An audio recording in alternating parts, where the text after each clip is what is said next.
Test, नई चुनौती का माहौल है, लेकिन जो लोग खुद अपनी जिंदगी का क्वेश्चन पेपर बनाते हैं उनके जवाब सारी दुनिया के लिए एक पावरफुल लेसन बन जाते हैं। नमस्कार, आज फिर से स्वागत करूंगा और आपको नहीं मिलाऊंगा मैं किससे मिलवाने जा रहा हूं, क्योंकि पहले मैं उनके बारे में बताऊंगा। ऐसे लोग जो भारत को बड़ा भारत बनाते हैं उन्हीं की कहानी हम आप तक पहुंचाते हैं।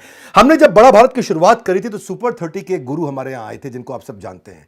आज लैंडमार्क 25वां एपिसोड और हमारे मेहमान वो गुरु नहीं है, वो गुरुकुल हैं, गुरुकुल भी हैं, गुरुकुल भी हैं। आजकल के बच्चों को बड़ा कूल बनना पसंद है। 17 मिलियन से ज्यादा इनके फॉलोअर हैं इस समय यूट्यूब में। दुनिया का सबसे बड़ा एजुकेशनल चैनल बन चुका है आज। हर वीडियो 1 मिलियन ऐसे जाता है, ऐसे 1 मिलियन जाता है। 42 लाख बच्चों को ये पेड पढ़ा रहे हैं आज। मुझे नहीं लगता कि इससे ज़्यादा बच्चे शायद दुनिया में कहीं पेड बच्चे एक साथ पढ़ते हो। ये केवल टीचर नहीं है, बच्चों के लिए एक इमोशन है। सिखाने में परफेक्शनिस्ट, समझाने में थेरेपिस्ट, द शिक्षा के स्पेशलिस्ट। ज्ञान की खान है आप, स्टूडेंट की जान है आप। खान सर, आपका स्वागत है द बड़ा भारत शो में। धन्यवाद। तो खान सर, सबसे पहले जो मैं आपसे सवाल पूछना चाहता हूं जिसने मेरे को बड़ा इंस्पायर किया, और वो सवाल ये है कि कोर्स जो आप कर रहे हैं, पहले पेड की बात करते हैं। फ्री तो सब देख रहे हैं, पेड आपका जो लोग नहीं देख रहे हैं उनको बता दें कि आप 200 रुपया में पढ़ाते हैं, 180 दिन, समझो 1 रुपया पर डे, कॉफ़ी के खर्चे से कम। इरादे आपके नेक है तभी कीमत रुपया 1 है। हाँ? तो मतलब ये है कि एक फेमस सेइंग है कि आपके जो कोर्सेज है खान सर, वो इतने सस्ते हैं कि कंपटीशन पैदा नहीं हो सकता है। तो ये इतने सस्ते कोर्सेज आपने लॉन्च कैसे किए? देखिए, हमको लगता है ना कि जैसे जिंदगी जीने के लिए ऑक्सीजन जरूरी है, वैसे एजुकेशन भी बहुत जरूरी है। भारत को विश्व गुरु कहा जाता था, हमारी संस्कृति पूरी दुनिया में जानी जाती थी। तो हम लोग इसको खोते जा रहे हैं। रीजन क्या है कि एजुकेशन बहुत महंगा हो गया है। तो हमको ना ये एक छोटा सा हिस्सा दिखता है कि हम पढ़ा रहे हैं, लेकिन ये एक वो फौज तैयार हो रही है ना जो भारत को वो पुराना गौरव दिलाएगी। तो हमको वो एक बड़े एस्पेक्ट्स में सोचना है कि हमको कैसे पूरी एक समझिए कि एक पढ़े लिखों की एक सेना खड़ी करनी है जो तलवार से नहीं कलम से लड़ेगी। और उस समय जब भारत जो सोने की चिड़िया कहलाती थी, हमको वही वाला भारत चाहिए। और इसके लिए बहुत बड़ा फीस देंगे तो नहीं पॉसिबल है। हमको चाहिए कि वो एक ठेला वाला, रिक्शा वाला जो है, जिसके पास कुछ नहीं है पैसे, 1 रुपये में पढ़ाएंगे। 1 रुपये भी पढ़ सकता, वो भी नहीं है तो वो भी आए तो भी पढ़ाएंगे हम उसको। लेकिन तुम हमारी भारत की जो भारत निर्माण की जो सेना है उसमें पीछे नहीं रह सकता है। इस भारत निर्माण के हर सैनिक के हाथ में एक कलम होगा। बड़े संघर्षों से निकले आप, आपके ऊपर भी आया और मैंने सुना परिवार पे भी आपका काफ़ी संघर्ष रहा बचपन में। आपने मतलब फिर भी कहते हैं कि जीवन में का सबसे बड़ा गुरु ठोकर है। खाते जाओ सीखते जाओ, खाते जाओ सीखते जाओ। तो आपका बचपन बहुत मुश्किलों में गुजरा। पिता के पास स्टेबल जॉब नहीं थी, चीज़ों का अभाव था, पेंसिल तक आपको आधी करके दी जाती थी और कुछ सादे पन्ने आपको मिलते थे तो माँ उनको जोड़ करके सिल करके दिन में हम लोग बटोर के लाते थे। घर के आगे कॉलेज था तो वो जो कुछ के किताब जो फेंक देते थे कॉपी, तो उसमें जो सादा रहता था उसको फाड़ ले आते थे और उसको सिल के मम्मी दे देती थी। और उसको हम लोग ना कॉपी चेक कराने नहीं ले जाते थे, क्योंकि स्कूल वालों का एक स्ट्रेटजी होता है कि कॉपी मेरे यहाँ से खरीदो, या तो कॉपी ही नहीं है, सिली हुई है, तो पीट देते थे लोग कि क्यों नहीं लाए। तो पिटाना ही ठीक था। वहाँ लेते तो बैन कर देते कि भाई तुमको कॉपी लेनी ही पड़ेगी। और आप आर्मी ज्वाइन करना चाहते थे, ज्वाइन नहीं कर पाए? मेरा हाथ ये अजीब डिजाइन का है, मतलब हमको बस आर्मी ही चाहिए थी और कुछ भी नहीं चाहिए। हम जब 10th में पढ़ते थे तो जो एनसीसी में गए थे तो शूटिंग जब दिया गया, बहुत बेहतरीन शूटिंग किए। तो जो कर्नल साहब थे हम लोग के, उस समय जो कर्नल थे, कर्नल उदय सिंह राठौर, हम लोग के सीओ साहब थे वहाँ पे। वो बुलाए, करेगा क्या तू आगे? आर्मी वालों की भाषा ही बहुत स्टिक होती है, तो हम उन्हीं को देख के कहें कि यही बनना है हमको। तो बाद में वो एनडीए वगैरह जाना था, तो काफ़ी मेडिकल टर्म्स उसके हार्ड होते हैं, तो वहाँ सक्सेस नहीं हो पाया इनमें। और ऐसे चीज़ों में आप छटिएगा जो कभी सही भी नहीं हो सकता है, तो फिर वहाँ जाना कोई मतलब नहीं बनता। फिर बाद में एजुकेशन टीचिंग में चले। तो सीबीएसई आपने 10वीं इंग्लिश से किया, अच्छा, और 12th आपने हिंदी से किया। बाद में एनडीए मेडिकल फिट होने के कारण गए नहीं, और बीएससी करने के बाद आपने एमए ज्योग्राफी में किया। तो मैं देख रहा था कि बार बार आप बदल रहे थे, बार बार प्रोफेशनल डायरेक्शन बदल रहे थे, और करियर में आपने कई दफ़ा चेंजेस किया और बाद में आप मास्टर जी बन गए। आज आप सिखा रहे। लेकिन आज 25 साल से उम्र के कई कम उम्र के बच्चे हैं, आप अपने अनुभव से उनको क्या कहना चाहेंगे कि वो अपना करियर कैसे चूज करें? सबसे बड़ा चीज़ हम एक चीज़ कहेंगे ना, जो चीज़ कर सकते हैं ना वही करना चाहिए। कई लड़कों को देखते हैं, उनका दिमाग माइंडसेट बिजनेस का है, जबरदस्ती घुसे जा रहे हैं इधर में, वो भी सही बात नहीं है। अब किसी का बिजनेस में घुसा दिए, उसको पढ़ने का शौक है, तो पहले उनको पता होना चाहिए। हमको पता था कि अगर हम इंग्लिश मीडियम में रह गए रहते तो कुछ नहीं कर पाते। हम सीबीएसई तो मजाक के हिसाब से बोल देते हैं कि सीबीएसई। अदरवाइज हमको ना वहाँ 10% समझ में आता था, बट स्टैंडर्ड एकदम बढ़िया टाई वगैरह सब रहता था। पर शुरुआत में आपने एक बच्चे से शुरू किया था पढ़ाना, और वो बच्चा बहुत निकम्मा था, हमने सुना, और बाद में वो बच्चा क्लास में टॉप करने लगा।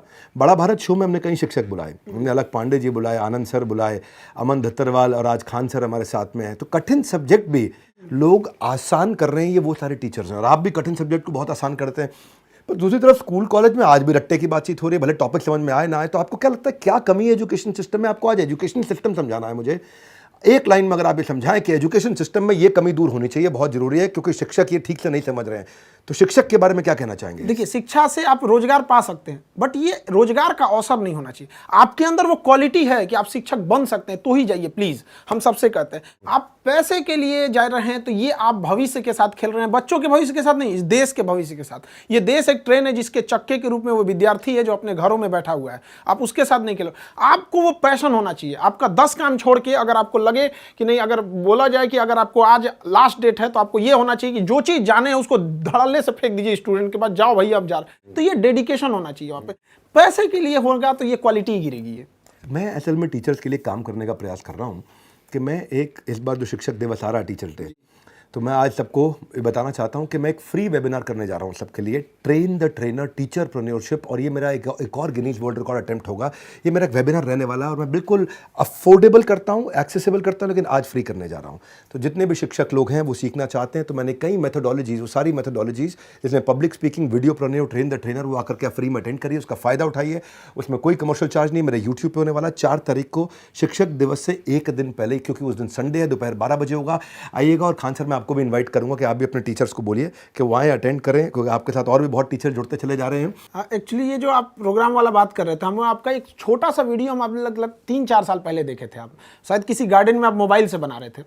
वो वीडियो आपने बोले थे कि आज आपका वो एंटरप्रेन्योरशिप और बिजनेस के मामले में दुनिया में सबसे आगे आपका चैनल चला गया था। वो वीडियो हम देखें और उस दिन हमारे दिमाग में एक चीज हिट कर गया। 4 साल पुरानी बात, 4 साल पुरानी बात है क्या, जब हमारी भारत माँ की एक संतान ने भारत की पहचान पूरी दुनिया में ले गई, कि जब दुनिया देखा जाएगा कि पूरी दुनिया में सबसे बड़ा एंटरप्रेन्योरशिप और बिजनेस कोच कहाँ का चैनल, तो भारत का नाम आएगा, बाद में आपका आएगा, पहले तो भारत का आएगा। हमने सोच लिया कि भाई हमें भी कुछ ना कुछ तो ऐसा करना है जो पूरे वर्ल्ड लेवल में भारत को आगे जाए। तो मेरे भी दिमाग में था हम क्या कर सकते, तो हम तो एजुकेशन फील्ड में, तो हमें उसी दिन से लगा था कि हमें भी एजुकेशन के मामले में दुनिया में सबसे बड़ा चैनल ले जाना है। और हमको ये बात बताने में बहुत खुशी हो रही है कि जिसकी वीडियो को हम देख के ये सोचे थे उसके पास आके ये बात बता रहे हैं। हमको इस बात की बहुत खुशी है कि आज देश दुनिया में इंडिया वाले का फिर से डंका बजेगा। 3-4 साल पुरानी आपने बात बताई, आपने वो हमारा वीडियो देखा, उस समय आपने शुरू ही किया था? नहीं, उस वक्त हम शुरू भी नहीं किए थे। शुरू भी नहीं किए थे, बट तो ये 3 साल के अंदर आप 1 लाख से 1 करोड़ 70 लाख सब्सक्राइबर पे पहुंच गए। और मैंने सुना आपको शुरू में फेसबुक भी चलाना नहीं आता था। अभी भी नहीं आता है। नहीं आता। और वीडियो आप खुद एडिट कर लेते हैं? वीडियो खुद एडिट करते हैं। मतलब 17 लोग, कई लोग कहते हैं ना कि बहुत बड़ी नहीं, इच्छा शक्ति होनी चाहिए, विल पावर होना चाहिए चीज में। तो हमारे पास कोई वीडियो एडिटिंग वगैरह की टीम नहीं है, कोई कंटेंट वगैरह, बस। तो कितने दिन में सीखा आपने सब ये? लॉकडाउन में हम, लॉकडाउन लग गया था तो हमारे पास कोई गांव में इंस्ट्रूमेंट ही नहीं था, और मेरे गांव में कमर इतना पानी भर जाता था, तो हम ट्रक से गए, पटना से सारा सामान लेके आए, और लाइट लगाने का जगह नहीं था तो 2 बांस काट के लाए, बांस बांधे, उसमें ट्यूबलाइट जोड़े, वीडियो बनाना चालू कर दिए। शुरुआत की वीडियो में बहुत क्वालिटी खराब थी, माइक कमजोर था, ये सब चीज धीरे धीरे खुद ही सीख गया आदमी।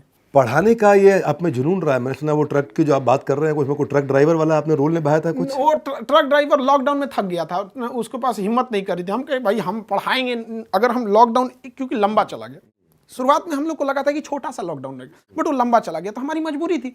गांव कैसे लाएंगे? तो क्या ट्रक ड्राइवर बन गए? तो उसको कहें कि भाई जितना देर तुम चलाना चाहो चला सकते हो, रोड तो खाली है, हमको बहुत एक्सपीरियंस नहीं, बट गाड़ी चला लेते हैं, ट्रक चला लेंगे, क्योंकि लॉकडाउन में पूरी सड़कें खाली थी। खाली गए, अब उसमें पकड़े कैसे, तो हम शर्ट वर्ट उतार के गंजी ले लिया, ऐसे गमछा बांध लिया, चल दिए वहां से, ट्रक लाद के वापस लेके चले आए।